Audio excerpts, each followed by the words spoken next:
Hola a todos. Me llamo David y me dedico a crear el clima perfecto en vuestros espacios. Ya sea para combatir el frío o el calor, tanto en una vivienda como en una instalación industrial, siempre estoy listo para ayudar. En este video voy a explicar en detalle todo lo que necesitas saber sobre rejillas aire acondicionado motorizadas con ductos, incluyendo funcionamiento, cálculo de dimensiones, selección de actuadores, instalación, integración con controles y mantenimiento para que no cometas errores costosos y saques el máximo rendimiento a tu sistema.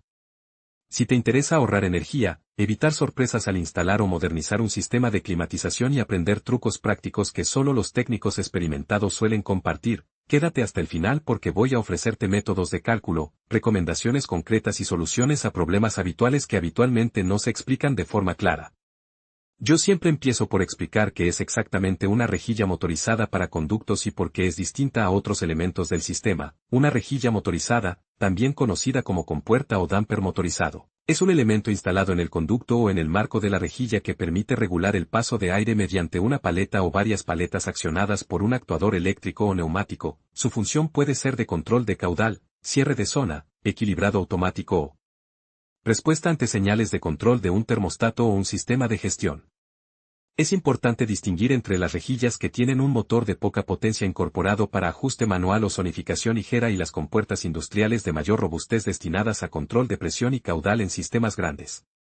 En mi experiencia, la elección correcta entre actuador on/diagonal-off, actuador modulado 0 a 10 voltios o actuador con retorno por resorte depende de tres variables principales: la función deseada, cerrar totalmente en fallo, ajustar gradualmente, o simplemente dar apertura/diagonal-cierre, la tensión de alimentación disponible, 24 voltios AC, 230 voltios, 24 voltios DC, y el par necesario para vencer las cargas de aire y sellado. Para seleccionar correctamente dimensiono primero el caudal que debe pasar por la rejilla, que se calcula con la relación entre área libre y velocidad del aire, Q igual a V por A, donde Q es el caudal en M3/S, V la velocidad en metro por segundo y A el área libre en M2. Si trabajas en unidades habituales puedes convertir M3/H a M3/S dividiendo entre 3600. Para una rejilla de suministro residencial es habitual proyectar una velocidad de cara entre 2 y 3 metros por segundo, lo que da un compromiso entre ruido y eficiencia. Si necesitas menos ruido bajarás la velocidad a valores cercanos a 1,5 a 2 metros por segundo, y si la aplicación es industrial puedes tolerar mayores velocidades. Una vez estimado el caudal y el área, calculo la pérdida de carga asociada a la rejilla y al damper. La pérdida depende del diseño de las paletas, la rejilla, si incluye lamas o deflectores y de la rugosidad interior. Como regla práctica, siempre compruebo la curva de pérdida de carga del fabricante y nunca asumo valores genéricos, pero para estimaciones rápidas uso coeficientes aproximados para calcular la caída de presión y así determinar si el ventilador y la red pueden suministrar el caudal requerido. Otro cálculo imprescindible al elegir el actuador es el par necesario. El par requerido en newton metro se puede aproximar multiplicando la presión diferencial que actúa sobre el área efectiva por el brazo de palanca. En términos prácticos tomo la presión diferencial prevista en pascals, multiplico por el área en metros cuadrados para obtener la fuerza en newtons y ese valor lo multiplico por la longitud del brazo de palanca en metros para obtener el torque. Como ejemplo, si la presión diferencial es 50 pascals y el área efectiva es 0,1 metros cuadrados, la fuerza es 5 N, y con un brazo de 0,05 metros el torque requerido es 0,25 newton metros. Siempre añado un factor de seguridad de 2 a 3 para cubrir fricciones y crecientes pérdidas por suciedad o deformaciones. Al instalar una rejilla motorizada en conductos, presto atención a la orientación y espacio para el actuador. Debe haber acceso suficiente para montar y desmontar el motor, ajustar los topes finales y realizar mantenimiento. Además, la unión entre conducto y rejilla debe sellarse correctamente para evitar fugas y para que la lectura de caudal sea reproducible. A la hora de cablear el actuador no hay atajos. Primero identifico el tipo de alimentación y control. Los actuadores comunes son de 24 voltios AC para integración con controles BAC, 24 voltios DC para sistemas modernos o 230 voltios AC en modelos autónomos. Los actuadores modulares soportan señales de control 0 a 10 voltios o 4 a 20 mA para posicionamiento proporcional, mientras que los actuadores on/diagonal-off necesitan relés o contactores. Cuando trabajo con señales 0 a 10 voltios conviene considerar la impedancia de la línea y usar pares torsionados apantallados si la distancia entre controlador y actuador supera los pocos metros para evitar interferencias. También es buena práctica llevar una alimentación separada y una referencia de masa común para las señales de control.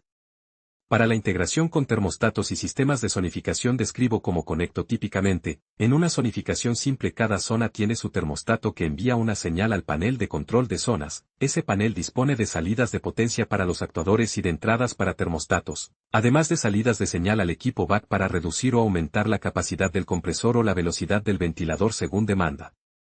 En instalaciones más avanzadas uso actuadores modulantes y comunico con el sistema vía protocolo VAC-NET, Modbus o señales analógicas para lograr un control continuo y evitar ciclos frecuentes del compresor. Un punto crítico es distinguir los dampers de control de los dampers cortafuego. Los dampers motorizados estándar no sustituyen a las compuertas cortafuego certificadas y, si la rejilla atraviesa una pared o piso con clasificación contra incendio, hay que instalar un damper homologado con el mando y fusible térmico correspondiente. En cuanto al montaje, siempre pruebo el recorrido completo del damper antes de sellar definitivamente. Con la alimentación desconectada verifico el movimiento manual y la ausencia de rozamientos, luego energizo el actuador y lo llevo a tope abierto y cerrado, ajustando los topes finales si es necesario para asegurarse de que el sello farmacéutico o la junta de goma contacta de manera homogénea sin ejercer esfuerzos que desgasten el mecanismo. La puesta en marcha incluye medir el caudal con un anemómetro en la cara de la rejilla o medir la diferencia de temperatura y calcular el caudal a partir de la energía térmica en instalaciones donde el flujo directo no es medible.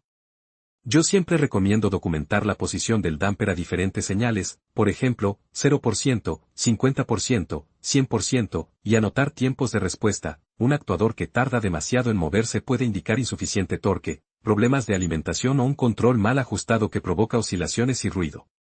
El mantenimiento preventivo es sencillo pero imprescindible: limpieza de lamas y cajas para evitar acumulación de polvo que aumente la fricción, lubricación de los ejes con grasa adecuada si el fabricante lo aconseja, verificación de juntas y sellos, comprobación eléctrica del actuador y sustitución de cables dañados. Yo realizo inspecciones al menos una vez al año en sistemas residenciales y de forma trimestral en instalaciones comerciales. Entre las fallas más comunes que detecto están daños mecánicos por objetos introducidos en conductos, cables desconectados, calibración incorrecta del punto de cierre y contaminación por grasas o humos que pegan las palas al marco. En casos de retrofitting, cuando sustituyo rejillas manuales por motorizadas en proyectos existentes, debo comprobar el espacio disponible en el conducto, la compatibilidad del marco y el espesor de chapa, además de recalcular la curva de pérdida de la nueva rejilla para confirmar que el ventilador mantendrá los caudales.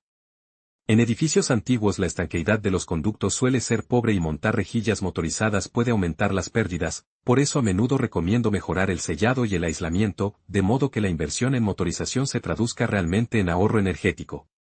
Otro aspecto fundamental es el control de ruidos. Las rejillas motorizadas pueden generar ruido aerodinámico y ruido por vibración del actuador. Para minimizarlo opto por palas con perfil suave, rejillas con deflectores antirruido y actuadores con movimiento silencioso o con control de velocidad de desplazamiento.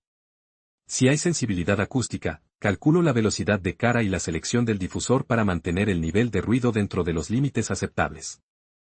Sobre materiales, las rejillas pueden ser de aluminio, acero galvanizado o plástico. En general prefiero aluminio para uso residencial por su ligereza y aspecto, acero galvanizado para instalaciones robustas y plástico cuando la corrosión es un problema o cuando se requiere aislamiento eléctrico. La elección del material afecta el coste, el desgaste y la conductividad térmica. Es recomendable que las rejillas en zonas húmedas o exteriores tengan tratamiento anticorrosivo. En términos de eficiencia energética y ahorro, las rejillas motorizadas bien seleccionadas y controladas en zonas reducen el consumo al evitar climatizar espacios vacíos o al ajustar el aporte de aire por demanda. Sin embargo, mal configuradas pueden provocar sobrepresiones, ciclos cortos del equipo y aumento de consumo. Por eso yo siempre abogo por implementar una estrategia de control integral donde el panel de zonificación comunique su demanda al equipo central, y donde existan protecciones para evitar que muchas rejillas cerradas simultáneamente provoquen un aumento de presión que dañe el ventilador. En proyectos donde se requiere cierre seguro en caso de fallo de energía recomiendo actuadores con resorte de retorno que cierren o abran la compuerta según la necesidad de seguridad, y que incluyan interruptores de fin de carrera para informar al sistema de la posición real del damper. Para los electrotécnicos y montadores que siguen mi explicación, conviene tener en cuenta la elección del calibre de cable y la protección. Los actuadores con motor en continua o en alterna suelen tener consumos modestos pero picos de arranque que requieren protección adecuada y, en instalaciones con muchos actuadores, un panel de distribución con fusibles o disyuntores por zona simplifica el mantenimiento. También sugiero prever puntos de desconexión y señalización para evitar falsas maniobras durante trabajos. En cuanto a control avanzado, e integrado rejillas motorizadas con controladores PID o con lógicas de control basadas en prioridades y horarios para optimizar confort y costes. Por ejemplo, durante horas valle se puede reducir el aporte a salas no prioritarias y priorizar áreas críticas. Esa lógica la implemento en el PLC o en el panel de zonificación y uso sensores de CO2 y presencia para decisiones automáticas que mejoran la eficiencia. Finalmente, para que no queden dudas prácticas, resumo mentalmente los pasos clave que siempre sigo en cada proyecto: dimensionar caudales y velocidades, calcular torque y añadir factor de seguridad, verificar compatibilidad eléctrica y señales de control, preparar el soporte físico y sellado, probar recorrido y ajustar topes, integrar al sistema de control con feedback de posición y programar lógicas de seguridad y eficiencia, y por último establecer un plan de mantenimiento con inspecciones periódicas.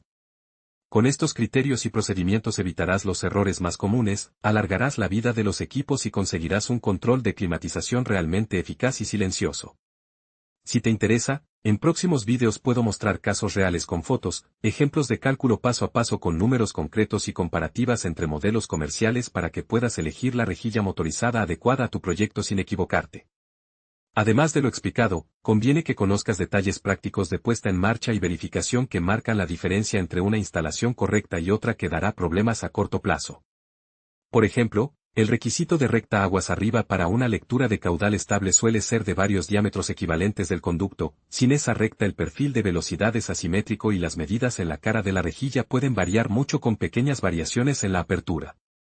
En instalaciones donde la precisión es clave, añado accesorios como difusores o rectificadores de flujo antes de la rejilla para estabilizar la corriente de aire. En cuanto a normativa, ten en cuenta siempre los requisitos locales para cortafuegos, NFPA, UNE, etc., y las clases de estanqueidad de compuertas, por ejemplo normas en relacionadas, cuando la aplicación exige control de fugas.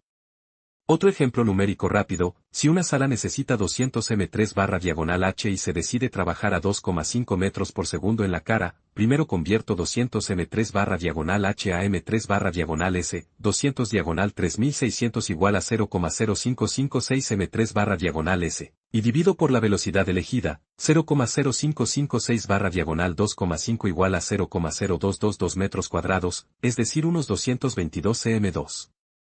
Esto te da una aproximación del tamaño mínimo de cara libre. Después compruebo la pérdida de carga y el torque requerido para el damper aplicando la presión prevista y multiplicando por el brazo de palanca, con el correspondiente margen de seguridad. Finalmente, recomiendo llevar repuestos básicos en instalaciones críticas, juntas de goma, un actuador de reemplazo y tornillería de fijación, y documentar claramente los puntos de ajuste y configuración en el plano eléctrico y el esquema de control. Un commissioning completo incluye verificar tensiones, simular señales de termostato, medir tiempos de respuesta y comprobar que las protecciones evitan condiciones peligrosas. Con este conjunto de detalles prácticos en la obra y en el diseño evitarás intervenciones repetidas y garantizarás que la inversión en rejillas motorizadas rinda conforme al proyecto. Gracias por haber visto este video hasta el final. Espero de verdad que os haya resultado útil. Dejad un me gusta, solo si realmente os ha gustado el contenido y, si creéis que hay algo que podría mejorar, contádmelo en los comentarios. Me interesa conocer vuestra opinión. Y si este tema os apasiona, no olvidéis suscribiros al canal para no perderos los próximos vídeos. Hasta la próxima.